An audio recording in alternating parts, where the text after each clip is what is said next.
بچے کسی بھی قوم کا اثاثہ ہوتے ہیں اور بچوں کی تربیت قوموں کی اولین ذمہ داری ہے تاکہ یہ نونہال ایک مضبوط مستقبل کی بنیاد رکھ سکیں۔ اقبال اکیڈمی پاکستان، وزارت ثقافت، حکومت پاکستان نے بچوں کی اخلاقی تربیت، ان میں خود اعتمادی پیدا کرنے اور عملی زندگی میں کام آنے والی صلاحیتوں کی تعمیر کے لیے ایک منفرد طرز اختیار کیا ہے اور نوجوان نسل کی کردار سازی کے لیے فروغ اقبال کے عنوان سے ایک پروگرام کا باقاعدہ آغاز کیا ہے۔ اس پروگرام کے اغراض و مقاصد میں نونہالان وطن کی ذہنی و عملی تربیت شامل ہے۔ اس پروگرام کے تحت اسکولوں کے طلباء کو مفکر پاکستان کی تعلیمات سے روشناس کروانے کے لیے جدید ذرائع اور دلچسپ سرگرمیوں سے مدد لی جائے گی۔ اس مقصد کے لیے تشکیل دیا گیا جامع پروگرام کچھ یوں ہے۔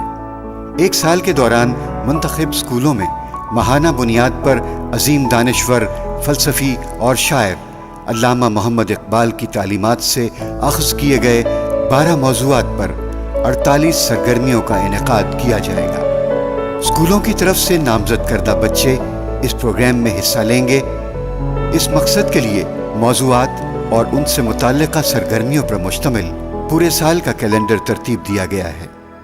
پائلٹ پروجیکٹ کے لیے شہر اقبال، سیالکوٹ اور لاہور کو منتخب کیا گیا ہے۔ فروغ اقبال پروگرام کی ایک جہت اقبال مرکز کا قیام بھی ہے۔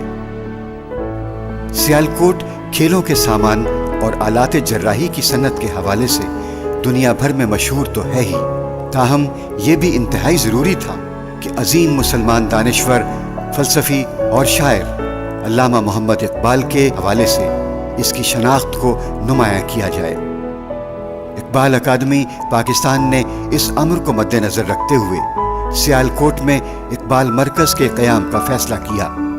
اس عظیم مقصد میں پاک فوج اور سیالکوٹ کی تاجر برادری نے بھرپور تعاون کا یقین دلایا۔ مجوزہ عمارت کے لیے ایک خوبصورت ڈیزائن تیار کیا گیا ہے۔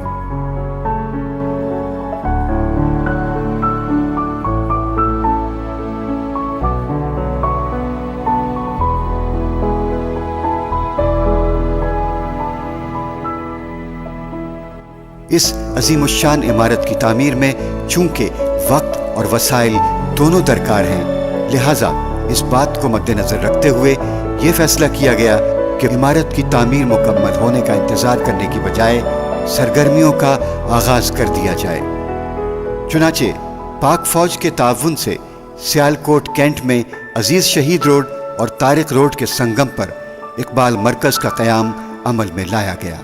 اقبال مرکز سیالکوٹ میں نہ صرف علامہ محمد اقبال کے حالات زندگی، ان کے کام اور کلام پر مبنی تحریری مواد اور اقبال شناساؤں کی لکھی ہوئی کتب، بلکہ تحقیق کے لیے دیگر سمعی و بصری وسائل اور سہولیات سے لیس ایک جدید کمپیوٹر لیب بھی موجود ہے۔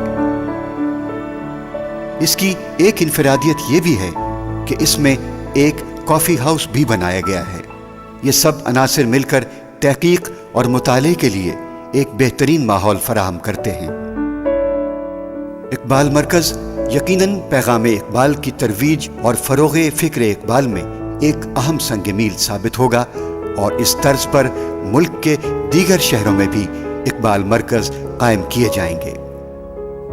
اقبال اکیڈمی پاکستان کے فروغ اقبال پروگرام کا اہم پہلو فن اسکول ہے، جہاں مثبت سرگرمیوں کے ذریعے بچوں میں نظم و ضبط، اخلاقی اقدار اور معاشرتی ذمہ داریوں سے عہدہ برا ہونے کی صلاحیت پیدا کرنے کی کوشش کی گئی ہے۔ 1 جولائی سن 2008 سے 31 جولائی 2008 تک اقبال اکیڈمی پاکستان کے زیر اہتمام سینٹر فار ہیومن ایکسیلنس کے تعاون سے فن اسکول کا اہتمام کیا گیا۔ اس پروگرام کو غیر معمولی پذیرائی حاصل ہوئی اور بچوں کی دلچسپی قابل دید تھی۔ فن اسکول کا بنیادی تھیم شیئرنگ از کیئرنگ تھا اور اس کا مقصد نئی نسل میں ایک قوم ہونے کا احساس پیدا کرنا اور انہیں یہ سبق دینا تھا کہ مل جل کر رہنے اور ایک دوسرے کی مدد کرنے سے نہ صرف چھوٹے بڑے انفرادی مسائل بلکہ بڑے بڑے معاشرتی مسائل بھی بہت آسانی سے حل ہو سکتے ہیں۔ اس مقصد کے لیے دلچسپ سرگرمیوں سے مدد لی گئی۔ 30 روزہ پروگرام میں ہر روز بچے ایک نئے ایڈونچر سے آشنا ہوتے رہے۔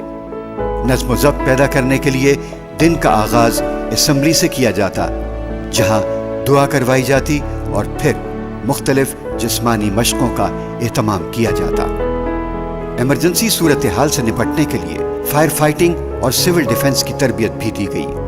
یہ تربیت بچوں کے لیے انوکھا اور دلچسپ تجربہ تھا۔ انہوں نے تربیت حاصل کرنے کے بعد ماہرانہ انداز میں اس کا عملی مظاہرہ بھی کیا۔ اسکاؤٹنگ کسی زمانے میں ہر طالب علم کے لیے ضروری تھی، اور اس کی سرگرمیوں کے ذریعے بچے بہت سی مثبت صلاحیتوں میں مہارت حاصل کرتے تھے۔ لیکن آج کل بدقسمتی سے تعلیمی اداروں میں اسکاؤٹنگ کا رواج نہ ہونے کے برابر ہے۔ اقبال اکیڈمی پاکستان نے اس ضرورت کو مد نظر رکھتے ہوئے بچوں کے لیے اسکاؤٹنگ کا بھی اہتمام کیا۔ بچوں نے نہایت جوش و خروش سے اس سرگرمی میں حصہ لیا۔ ماحول کی بہتری اور خوبصورتی کا احساس اجاگر کرنے کے لیے بچوں سے باغبانی بھی کروائی گئی۔ فن اسکول بینک میں ہر روز بچے اپنا جیب خرچ جمع کرواتے، جس کا بینک کی طرز پر حساب کتاب رکھا جاتا۔ اس کا مقصد بچوں میں بچت کی عادت اور منصوبہ بندی کی اہمیت کو اجاگر کرنا تھا۔ بچوں کی عملی تربیت سے زیادہ اہم ذہنی تربیت ہے۔ اس امر کو مد نظر رکھتے ہوئے سائیکالوجیکل سیشنز کا بھی اہتمام کیا گیا، تاکہ بچے اعتماد کے ساتھ افراد اور حالات کا سامنا کر سکیں۔ غرض یہ کہ ہر گزرتے دن کے ساتھ ساتھ بچے مزید پر اعتماد ہوتے گئے